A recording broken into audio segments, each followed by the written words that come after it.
gani sa, mas grabe ang sa Proverbs. Tingnan dito, pride goes before destruction, and a Holy Spirit before a fool. Gusto ka mapukan, hala pag-arbo, kay mag-unag yun na siya. Ato pas damas di HP, kung unsa kataas sa imong paglupad, kung sa nakahabog, o kakusog sa imong baga, hagbag. So, ituluan na, mga active members or servant of the king. Usas mga kuha na to is humility. And then the third one, last na yun. Uy, ayun na Ginoo. Last na Ginoo. Ang kinagitawag og duty. Matod pa sa mga sundalo, kung mamatay sila in active duty, ay mga award, ay mga reward nga, mga Medal of Valor ba na? Sabi yung kanya. Taga na siya. Kaya naka sa active na duty ni mo. So natin duty mga kaisunan. O sa Philippians, nag-isgot dito nga ang atong duty is to obey God or to obey Him without complaining, without murmuring, and without arguing. Na may upan nga musugot pero magpagupot. Ang nakasabot na himot, ang makasabot na bagot-bot.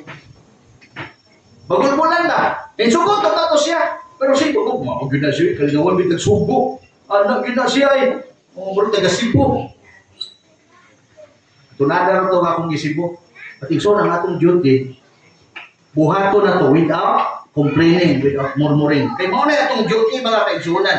O niya matot pa, sa Corinthians, yan yung warns, sa Corinthians 10:10, warns against grumbling because it leads to bad results.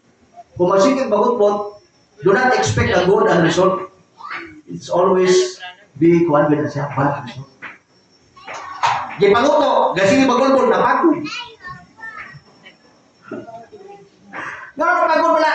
Sige, pag-bagot-bot, di pahugas, nagbagot-bot, nangabuka. Nga naman to. Sige, pag-bagot-bot. Kaya naglabad ang ulo. Mapikon mo niya ito mga young people. Naglabad akong ulo, o masakit akong tiyan. Manggunan, sige, gamit o cellphone. Gano'n masakit lang ng cellphone? Anyway, napamay mga points sa ribat, I believe basic po gunit, makuha na nato. Nasa ato ang pagsugod sa Ginoo, wag gyud bagot-butay mga kaigsunan. Dito na lang nako sa sundalo. Usa tay gingon sa sundalo ilang moto, obey first before you complain. Lisod no? Pero he complain gyapon. Yes sir. Sundalo gud, sundalo sa Ginoo. But sa mga servants of the king, obey and do not complain.